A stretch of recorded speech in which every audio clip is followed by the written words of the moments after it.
আসসালামু আলাইকুম high everyone's. আমি এখন অবস্থান করতেছি আপনার এই শিব নদীর মাঝখানে। আসলে আমার এই জেলে ভাইয়েরা কিভাবে নদীতে মাছ ধরে এগুলো আপনাদেরকে আমি আজকে দেখাবো। এই যে দেখেন ব্যাসাল, যাকে বলা হয় ব্যাসাল, আমরা ব্যাসালই বলি। এটাতে ধরেন দিনরাত পরিশ্রম করে ভাইয়েরা মাছ মারে। তা আসলে আর কথা নয়, আমি সে ভাইয়ের সাথে একটু কথা বলি, আপনারা অবশ্যই শুনবেন।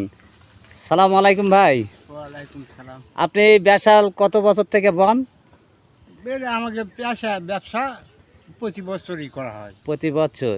তা আপনি এই ব্যাসালে আপনার নিয়মিত রোজগারের আয় কেমন আসে? ওই 400, 500, 300 এরকম কামাই হয়। প্রতিদিনের জন্য আর কি ইনকাম? হ্যাঁ। এ দিয়ে সুন্দরভাবে তো সংসার আপনার চলে, তাই না? দর্শক, আসলে শুনলেন আমার ভাইয়ের মুখ থেকে কিছু কথা। আর এই যে আমি ব্যাসালটার কিছু সেন আপনাদেরকে দেখালাম। অবশ্যই আপনারা লাইক, কমেন্ট, শেয়ার করবেন। ধন্যবাদ, ভালো থাকবেন।